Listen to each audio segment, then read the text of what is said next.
This is a Vault Studios production.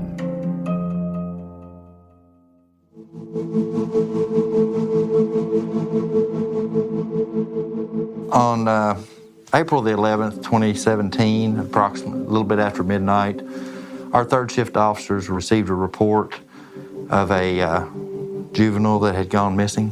When a missing person is reported to the police department in Leitchfield, Kentucky, officers are often able to locate that person by the end of their shift. It's not a big city, and there aren't that many places to go. You know, a small town like this, they'll beat the streets, they'll try to locate friends, family, anywhere that child may or may not be. I mean, it's not uncommon for a child to, especially a 15, 16, 17-year-old child, to come home late. But officers say Savanna Crawford's case felt different from the start. In this case, for some reason, I'm not going to say we took it more serious, but there was just something about this case that didn't seem right. Savanna Crawford was 16 years old in April of 2017, and the high schooler was known for wandering the streets of her small community after school. She always came home, until one night, she didn't. The mother became concerned and had been out looking for the child, so then she had contacted law enforcement in order to report that she was missing. 5 years later, police are still searching for answers. I will work this case until the day I can't work it anymore. And if I move on from law enforcement, whoever takes my place, I can assure you they will look at this case. This is not a case that you put in a drawer and forget about. It's not going to happen.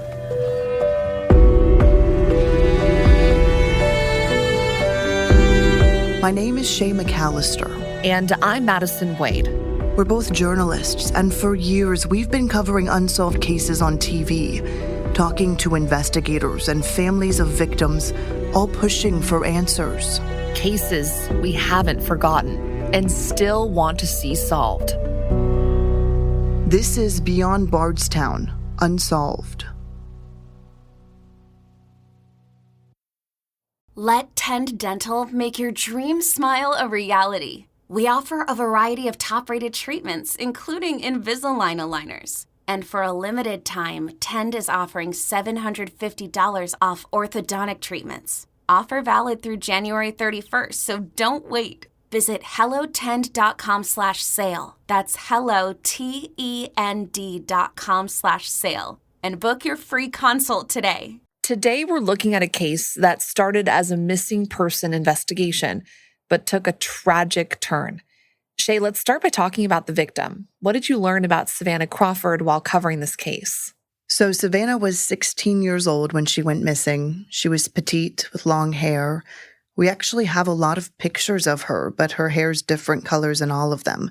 Sometimes it's blonde and pink, sometimes it's dark brown. Her family described her as more quiet than a typical teenager. They said she never really got in trouble. She did really well in school. She loved art. She was a talented musician in the school orchestra, and she loved to draw. She was really quiet. She didn't ever get in trouble. She was a really good kid, had good grades. We talked to her cousin, Ashley. They grew up together. She wasn't much older than Savanna, but she said they weren't super close. She described Savanna as a loner. And she felt like she had nobody. That's why she would walk all the time around here. While most kids might do extracurriculars or spend time with their friends after school, Ashley said Savanna would go home after school, check in with her mom, and then spend her evening alone, walking around their town, Leitchfield, Kentucky. She walked all the way around town. There was one time that I was out in town doing stuff after work. I sent her all the way up at the courthouse on the square. She had walked all the way there from here.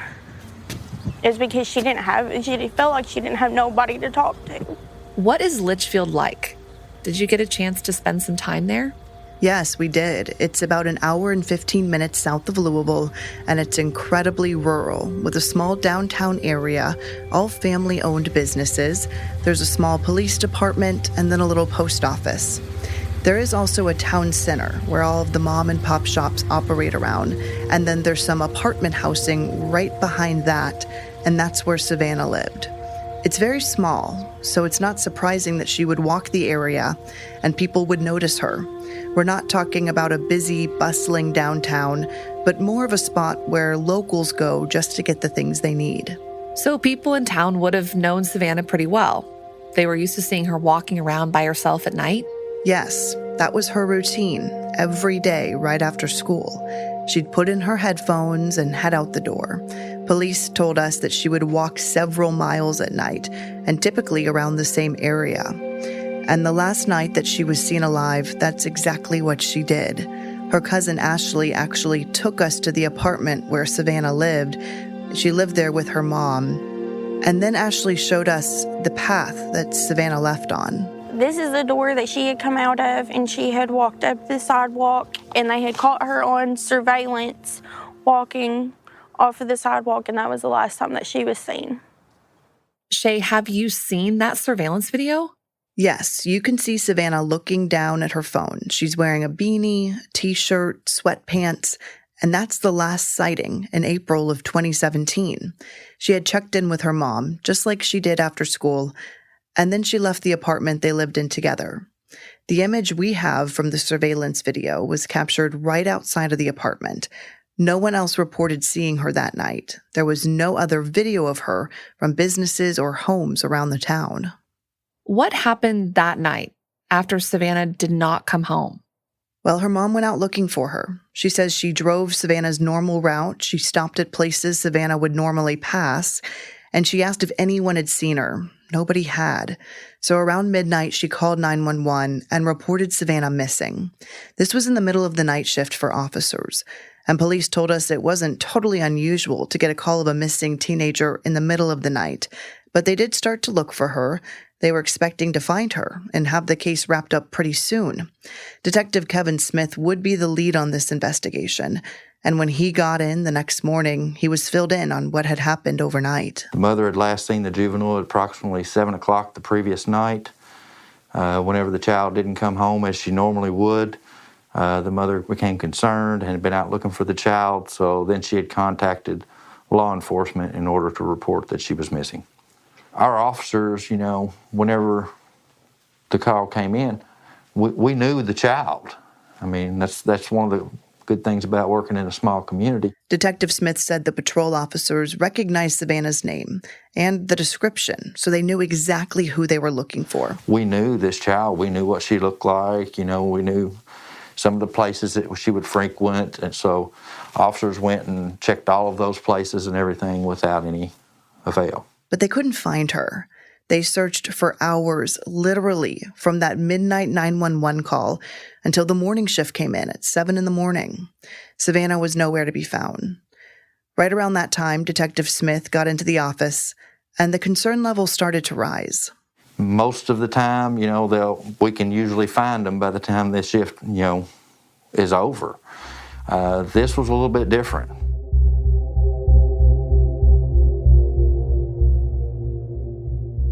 Had Savanna ever been gone for an entire night before?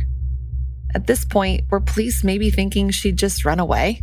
Police said they did have teens run away from time to time, but Savanna was not one of them. And her family say they knew immediately that something was different about this. We knew that wasn't it. She wouldn't have done that. She wouldn't have ran off. Savanna had been missing for about 8 hours when police decided it was time to call in some help. The lead investigator told us that he knows they're a small department. He knows their resources are limited. So they started calling surrounding cities with more resources to search for missing children. Search and rescue groups came to the town with dogs. Hundreds of volunteers created search parties. They went all throughout the town and within miles of the town. Her face and her name were printed on flyers and put in business windows all over Leitchfield and the surrounding areas. Savanna Crawford was everywhere and nowhere all at the same time. What happens next? What does the investigation look like from there? Well, the news of her case expanded out of the small Kentucky town where she lived. People within 100 miles in every direction were well aware that she was missing, and they were trying to help look for her. The lead detective told us they were shocked in the first few weeks at just how many tips they were getting, but they followed up on every single one. During that time, we received hundreds of leads, hundreds of people who said that they had seen her from as far away as other states. At one point, it did become very overwhelming, the detective told us, and they actually ended up bringing in federal authorities to help them follow leads that were outside of the state. We had one area in western Kentucky, one local business called me it was late at night and said that they had seen her in this business within a few hours before that, just maybe an hour or two before that. And we were able to get in contact with local authorities down there, and we had flyers up all over that area within 2 hours. While the officers were getting overwhelmed with tips from around the country, they were also getting overwhelmed with new cases right at home. In the weeks after Savanna went missing, other teens from the same high school started going missing too. We tried to do everything we could above and beyond on this case. Of course, at the same time, we had several other juveniles that went missing per se. It was causing a lot of panic in the community. When we interviewed police about this case, it was several years after it happened, and detectives admitted they were fairly sure the other missing teens were copycats, kids who had seen how much attention Savanna was getting and then running away. They didn't believe that they had a kidnapper targeting local kids, and they said they didn't think the others were in danger at the time. But we're talking about missing kids, so of course they had to investigate every single case equally, just on the off chance that something really was wrong and the other kids were in some kind of danger too. So in total, how many kids were missing at one time?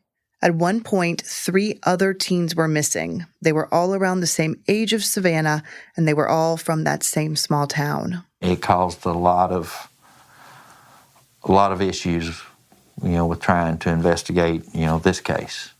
Of course, because we have to treat them all equal. We have to treat them all. One can't be any more serious than the other. You got a missing child, you got a missing child. And I speak for our agency and every agency in this county, including Kentucky State Police. When you've got a missing child, people come out of the woodwork. Those officers are going to beat the street. They're going to do everything they can to find that child.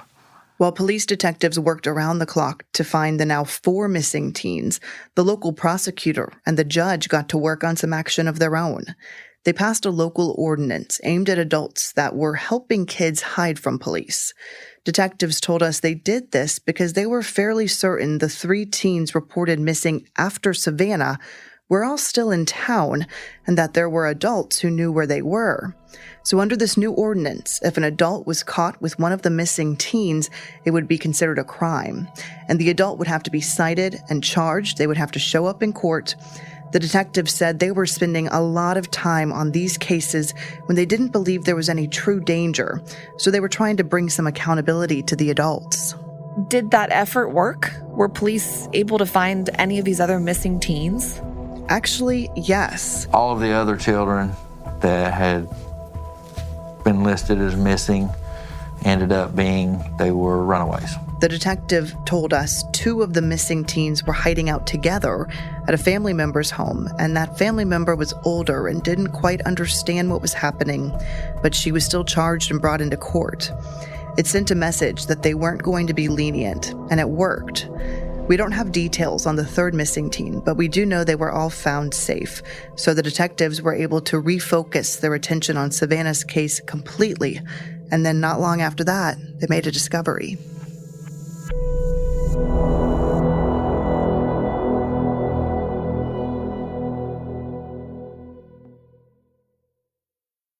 This episode is brought to you by Progressive Insurance. Whether you love true crime or comedy, celebrity interviews or news, you call the shots on what's in your podcast queue. And guess what? Now you can call them on your auto insurance too with the Name Your Price tool from Progressive. It works just the way it sounds. You tell Progressive how much you want to pay for car insurance, and they'll show you coverage options that fit your budget. Get your quote today at Progressive.com to join the over 28 million drivers who trust Progressive. Progressive Casualty Insurance Company and Affiliates. Price and coverage match limited by state law.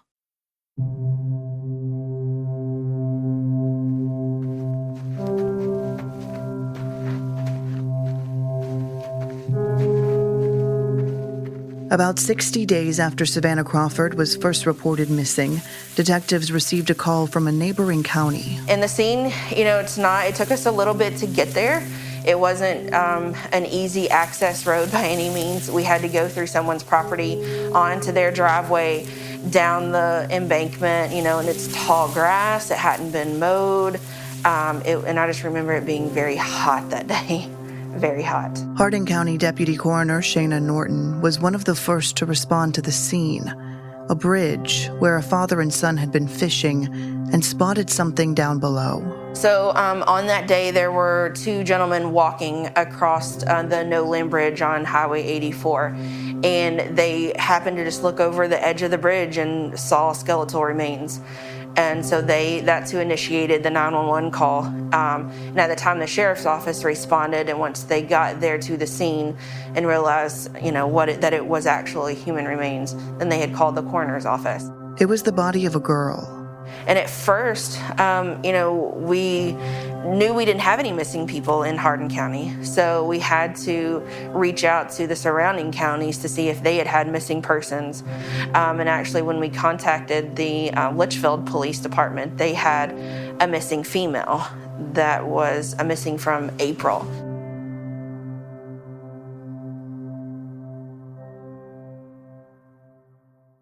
About 2 months after 16-year-old Savanna Crawford was first reported missing, investigators were called out to a scene in a neighboring county. They found a body. Of course, I want to ask about the efforts to identify that body, but first, Shay, tell us about the scene. Madison, we actually made the same journey detectives made. It was about 18 miles away from Leitchfield, where Savanna was last seen alive, and it wasn't easy to get to. From Leitchfield, we had to take a highway for about 20 minutes before turning off onto a smaller state road, and then the bridge, and the river was right there. The state road was pretty busy, so we had to pull off to be able to get out of the car safely, and then we had to walk through high grass, down an embankment, to get to where the body was found. Going back to the day the body was discovered, when the deputy coroner Shayna got to the scene and confirmed the person was dead, they started calling around, trying to find out who that person could be. Did they initially think this might have been Savanna? And did they contact the detective on her case? She said they didn't know it was Savanna. They were actually just looking for leads on who it could be. So they actually texted our detective that was on scene with us from the sheriff's office a photo of her. And she actually had on the same type of pants and clothing that our skeletal remains had on. Shayna, the deputy coroner, said the body they found was still dressed, and the clothing matched the picture she was given from the detective. We think that picture was from the surveillance video showing the last outfit that Savanna was spotted in. Here's how Shayna described the scene. She was skeletonized, completely skeletonized. All of her clothing was still on, pants, shoes, socks, shirt, jacket. We did even find some money that was beside the body. I believe it was $5 or $6 bill, in dollar bills, single bills. And that's kind of all we found around her. No cell phone, no wallet, bag, backpack, anything like that. It was just, the clothing that was on her. So the outfit is a match. But Shay, that's not typically enough for investigators to notify family members. They still have to make a formal identification. Was that the case here? Yes, exactly. We're talking about skeletal remains, and this is a bit graphic, but what was left of the body was just bones. Well, at death, your body does start to deteriorate. Even in the middle of winter, it's still the same process that happens in the middle of summer. Whether you're inside or you're outside, those do take some factors into it because you're exposed to the direct heat, you're exposed to the elements outside, animals, rain, the dew, or the extreme cold, but it's still the same. Your body's still going to start to deteriorate after death. Normal identifying traits like hair or eye color were no longer accessible. So they used DNA or dental records typically, and in this case, Shayna, the coroner, told us they used dental records. So we wanted to make sure to collect teeth that we found to be able to identify her or anything else, that was laying underneath of the body. And then we actually brought, at the time, we brought the skeletal remains here to our office here in E-Town. And Dr. Lee, who is our coroner, is a forensic odontologist. So when we thought that we knew who the ID of the person was, the Leitchfield Police Department came and brought us her whole missing persons file. And thankfully, they had already gone and gotten her dental records from her dentist. And she had an extensive dental record. She had several fillings, some teeth missing, and Dr. Lee was able to look at those, the x-rays and the charts, and compare to what we had. And he made the identification immediately as to who it was.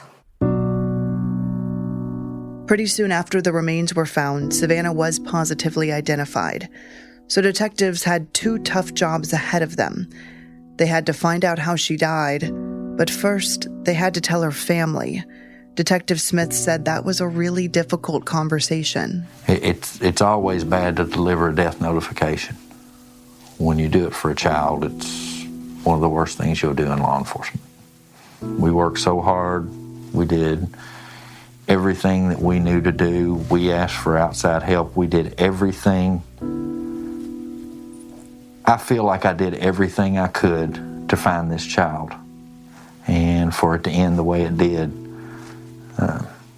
it's just not something you want to accept as a law enforcement officer. Still, their work was far from finished. The missing teen was now dead. Detectives desperately wanted to learn when and how she died. So first, they turned to the coroner's office for clues. Shayna said the investigation was underway from the minute she got to that scene. She's found down in this, a river creek bed with nothing else around. So, of course, we automatically think, is it a homicide? Did she fall? Was she thrown off, the side of the bridge? Or, at this point, it's anything that we can think of. So investigators were not ruling really anything out. Did they learn much from the autopsy? Not as much as they were hoping to. The deputy coroner told us they were first looking for broken bones, which would signify that she had fallen or been pushed off the bridge. She had no broken bones that were visible in x-ray or visible by the pathologist. Then you're like, okay, so now we take another route. What kind of medical history did she have? And then if she comes up with no diagnosed medical history where she was being seen by a doctor and not on any type of medication, okay, then you're like, all right, so our next step. They also looked for bullet holes or fractures in the skull that could have signified trauma, but they didn't find anything like that. Because she was skeletonized, they had trouble completing any toxicology testing that would have shown if any drugs were in her system when she died. It was dead end after dead end. The coroner told us it's not common, but sometimes this happens. And in this case, because the body decomposed outside in Kentucky heat near the water, many things that might have been clues in the hours after she got there were now gone. We know who she is, and we know that she's deceased, but we don't know when she died or how she died. I don't know that we'll ever find an answer to give the families as to why she's deceased unless you have someone that comes to the police and says, yes, I did this to her, this is what I did, and this is how I placed her where you found her. Unless that, we'll never know. Detectives didn't know when Savanna died or how she died, but were they able to find out how her body got there? You said her body was found 18 miles from her home. That is a long way to walk. Yeah, a really long way to walk, and especially at night. And this wasn't a back road or even a city road with lighting. The way to get there was on a major highway. So that led police to believe somebody drove her there. But who? Well, they still don't know. That's one piece of the puzzle they think would actually help move this case forward. Somebody knows. Somebody knows how she got from Leitchfield, Kentucky to where she was located in Hardin County. I feel like somebody knows. I mean, I don't know if it was, where she was located was just off the Western Kentucky Parkway. It could have been something as innocent as somebody driving down the road, her hitchhiking, they give her a ride to that exit. It could be something that simple. Then it could be, somebody could have taken her there. We don't know. But the detective says in the 5 years since her body was found, that somebody hasn't come forward. In fact, the case hasn't progressed much at all, and it now sits in a case file in his office as an unsolved missing persons case turned death investigation. He says more than any other case, this one really bothers him. He wanted to be able to give the family more answers. He wanted to be able to ease the community's mind, and he wanted to be able to call it a case closed. But he hasn't been able to, and unfortunately, he said he doesn't know if he ever will. Anything other than her coming home safely was not going to be a good outcome for this. It's not something any of us wanted to accept, but unfortunately, that's what we had to. Some people will say, well, they had closure, they found her. No, they didn't have closure. They've still lost their baby. They've lost their daughter, their sister, their granddaughter. You know, it's just, and they don't have an answer as to how or why. As for Savanna's family, they are still determined to find answers. They don't believe Savanna ran away, and they don't think she died alone. Her cousin Ashley told me that's why she called me to investigate the case years ago. She wanted us to find something that detectives hadn't. She said it's not that they don't trust the police and their work. They know the officers are very dedicated to the case. But they are worried, since so many years have passed, that it's no longer a priority. I know that the police don't have much to go on at all, and I just feel like everybody's just giving up. But I don't want to give up. We need to know what happened. We need to know who done it, so that way they can be prosecuted. But Shay, do police think this is a homicide? No, they don't. They always say they aren't ruling that out, but it's labeled as a death investigation, which means they have no reason to believe there was any foul play. As you know, Madison, police don't typically speculate, at least not on record. Does the detective you spoke with still have hopes of solving this case? Of finally being able to say with certainty what happened to Savanna? He does, but he's also realistic about it. He knows unless someone comes forward with new information, it's unlikely they'll be able to move this case to a point of resolution. With that said, he hasn't given up. He said this case stays with him. He thinks about it all the time, and he really wishes the ending would have been different. This is a case that I will live with for the rest of my life. Regardless if we find out exactly what happened or what have you, in your career, I've always been told there's going to be one case that defines you. I'm going to have to say this is going to be that case. If you have any information about the death of Savanna Crawford, you can report it to the Leitchfield Police Department at 270-259-3850. We need anybody with any information as to the events of that night that she went missing to come forward. And even though you may not think it's something that's worth mentioning, maybe they saw her somewhere, or they saw her here or there. I mean, any lead we'll listen to. We'll follow up on it. We follow, like I said, I can't even begin to count the number of leads we've had in this case, and I can assure you we've followed up on every one of them.